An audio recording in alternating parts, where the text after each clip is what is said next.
The Greek Revival was an architectural movement of the late 18th and early 19th centuries, predominantly in Northern Europe and the United States. A product of Hellenism, it may be looked upon as the last phase in the development of neoclassical architecture. The term was first used by Charles Robert Cockerell in a lecture he gave as Professor of Architecture to the Royal Academy of Arts, London in 1842. With a newfound access to Greece, or initially the books produced by the few who had actually been able to visit the sites, archaeologist-architects of the period studied the Doric and Ionic orders. In each country it touched, the style was looked on as the expression of local nationalism and civic virtue, and freedom from the lax detail and frivolity that was thought to characterize the architecture of France and Italy, two countries where the style never really took hold. This was especially the case in Britain, Germany and the United States,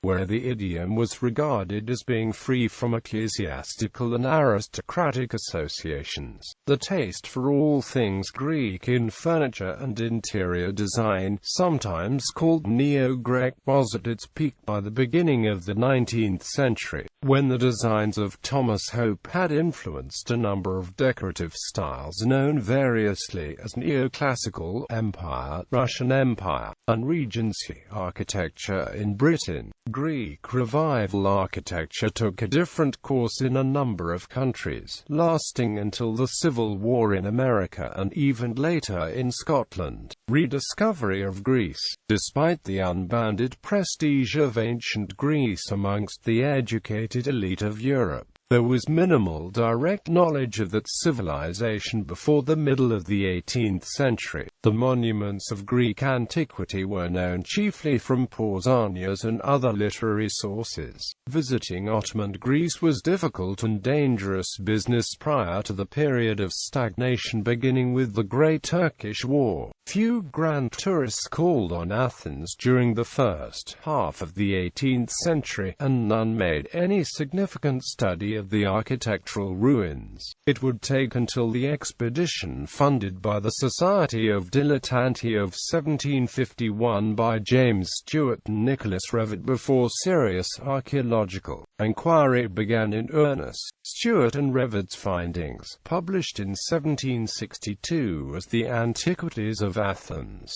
along with Julian David Leroy's Ruins des Places Beaux Monuments de la Grèce, were the first accurate surveys of ancient Greek architecture. Meanwhile, the rediscovery of the three relatively easily accessible Greek temples at Paestum in southern Italy created huge interest throughout Europe, and prints by Piranesi and others were widely circulated. Access to the originals in Greece itself only became easy after the Greek War of Independence ended in 1832. Lord Byron's participation and death during this had brought it additional prominence. Britain. Following James Stewart's travels to Greece in the early 1750s, intellectual curiosity quickly led to a desire to emulate. Stewart was commissioned after his return from Greece by George Lyttelton to produce the first Greek building in England, the Garden Temple at Hagley Hall. A number of British architects in the second half of the century took up the expressive challenge of the Doric from their aristocratic patrons, including Benjamin Henry Latrobe and Sir John Soane. But it was to remain the private enthusiasm of connoisseurs up to the first decade of the 19th century. Seen in its wider social context, Greek Revival architecture sounded a new note of sobriety and restraint in public buildings in Britain around 1800 as an assertion of nationalism, attendant on the Act of Union, the Napoleonic Wars, and the clamour for political reform. It was to be William Wilkins's winning design for the public competition for Downing College, Cambridge, that announced the Greek style was to be be a dominant idiom in architecture, especially for public buildings of this sort. Wilkins and Robert Smirke went on to build some of the most important buildings of the era, including the Theatre Royal, Covent Garden, the General Post Office and the British Museum, Wilkins University College London and the National Gallery. Arguably the greatest British exponent of the style was Decimus Burton. In London, 23 Greek Revival Commissioners' churches were built between 1817 and 1829, the most notable being St. Pancras Church by William and Henry William Inwood. In Scotland the style was avidly adopted by William Henry Playfair, Thomas Hamilton and Charles Robert Cockerell, who severally and jointly contributed to the massive expansion of Edinburgh's new town, including the Calton Hill development and the Moray estate. Such was the popularity of the Doric in Edinburgh that the city now enjoys a striking visual uniformity, and as such is sometimes whimsically referred to as the Athens of the North. Within Regency architecture, the style already competed with Gothic Revival and the continuation of the less stringent Palladian and Neoclassical styles of Georgian architecture, the other two remaining more common for houses both in towns and English country houses.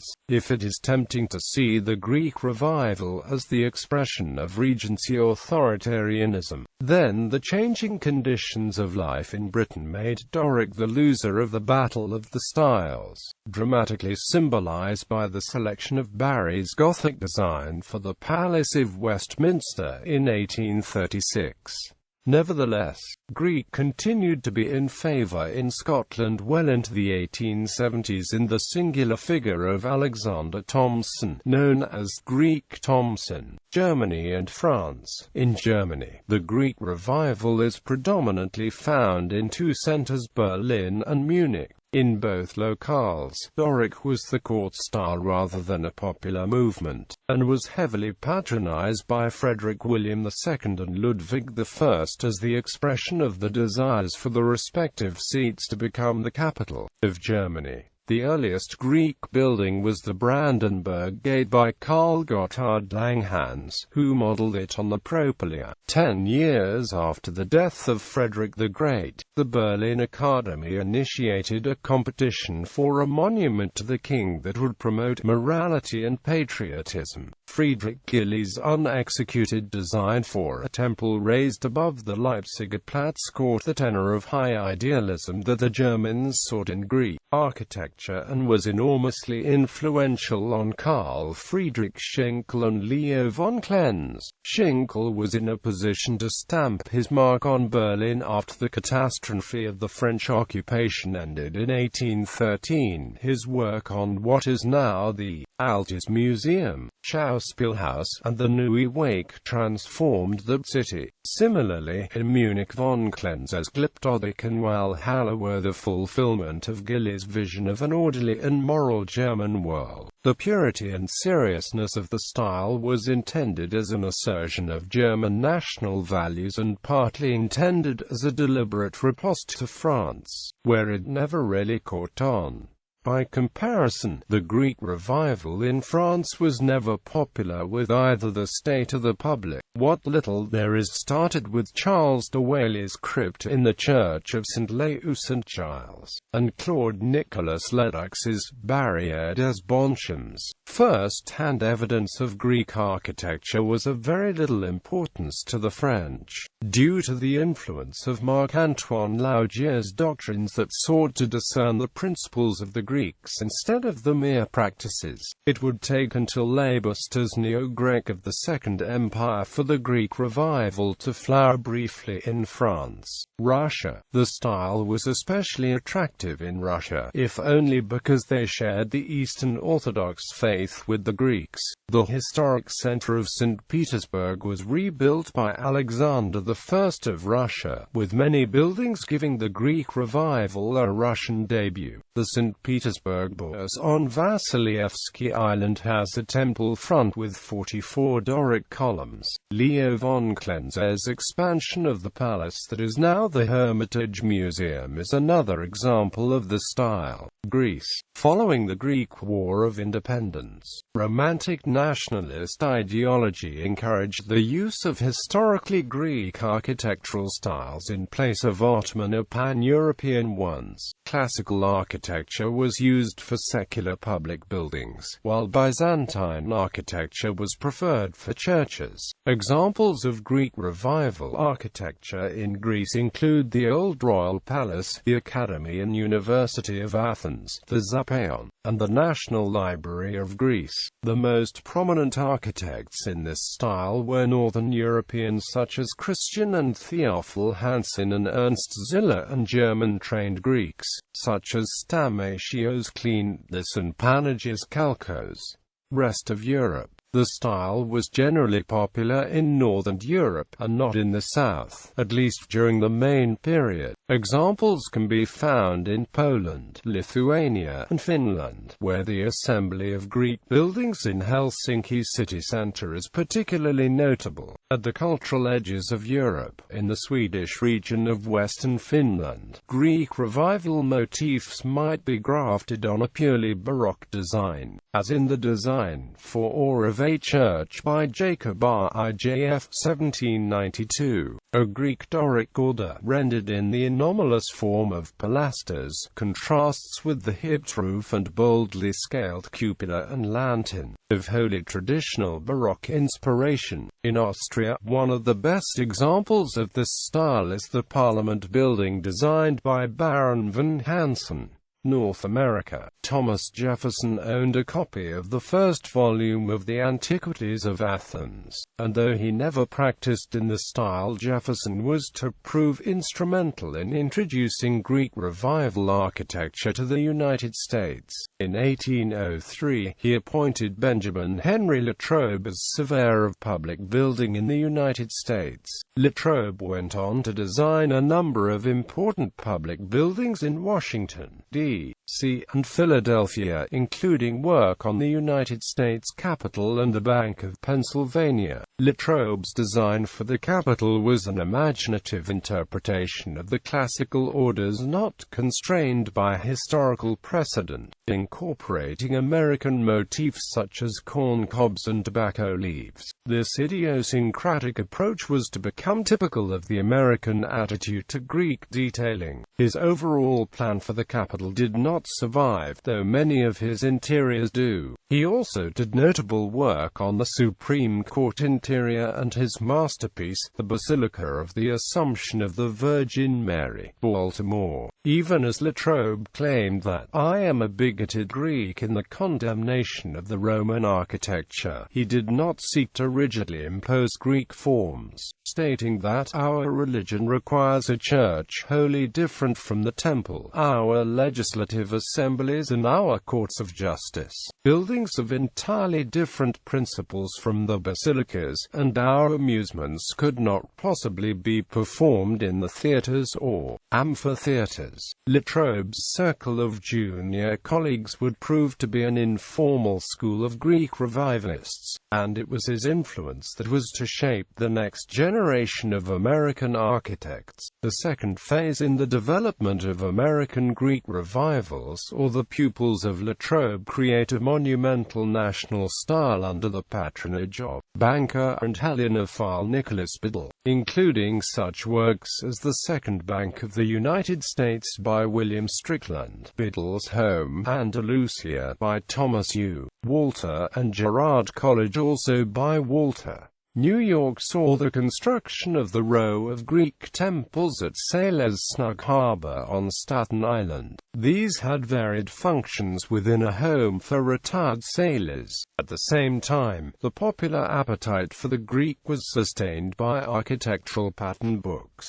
the most important of which was Asher Benjamin's The Practical House Carpenter. This guide helped create the proliferation of Greek homes seen especially in northern New York State and the western reserves of Ohio. For the period of about 1820 to 1850, the Greek Revival style dominated the United States, and could be found as far west as Springfield, Illinois. Examples of vernacular Greek Revival continued to be built even farther west, as far as Charles City, Iowa. This style was very popular in the south of the U.S., where the Palladian colonnade was already popular in facades, and many mansions and houses were built for the merchants and rich plantation owners. Serve as an example Milford Plantation, regarded as one of the finest Greek Revival residential architecture in the country. Other notable American architects to use Greek Revival designs included Latrobe's student, Robert Mills, who designed the Monumental Church and the Washington Monument, as well as George Hadfield and Gabriel Manigault.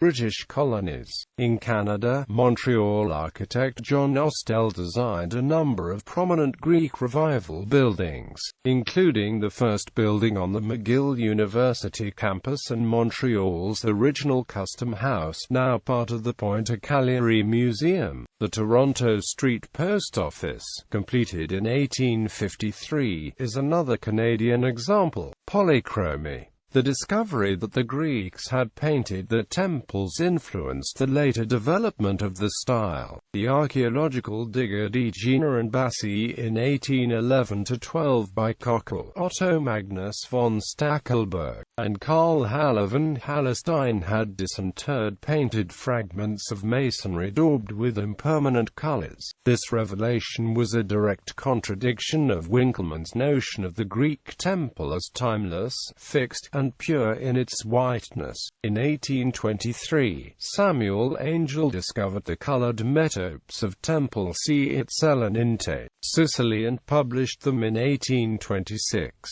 The French architect Jacques-Ignace Hittorf witnessed the exhibition of Angel's find and endeavored to excavate Temple B at Selinus. His imaginative reconstructions of this temple were exhibited in Rome and Paris in 1824, and he went on to publish these as Architecture Polychrome, chez les Grecs, and later in Restitution du Temple d'Empédocle Solinote. The controversy was to inspire von Klenz's Aegina Room at the Munich Glyptothek of 1830, the first of his many speculative reconstructions of Greek color. Hittorf lectured in Paris in 1829–1830 that Greek temples had originally been painted ochre yellow, with the molding and sculptural details in red, blue, green and gold. While this may or may not have been the case with older wooden or plain stone temples, it was definitely not the case with the more luxurious marble temples, where color was used sparingly to accentuate architectural highlights. Similarly, Henry Labrouste proposed a reconstruction of the temples at Paestum to the Académie des Beaux-Arts in 1829, decked out in startling color, inverting the accepted chronology of the three Doric temples, thereby implying that the development of the Greek orders did not increase in formal complexity over time, i.e., the evolution from Doric to Corinthian was not inexorable. Both events were to cause a minor scandal. The emerging understanding that Greek art was subject to changing forces of environment and culture was a direct assault on the architectural rationalism of the day.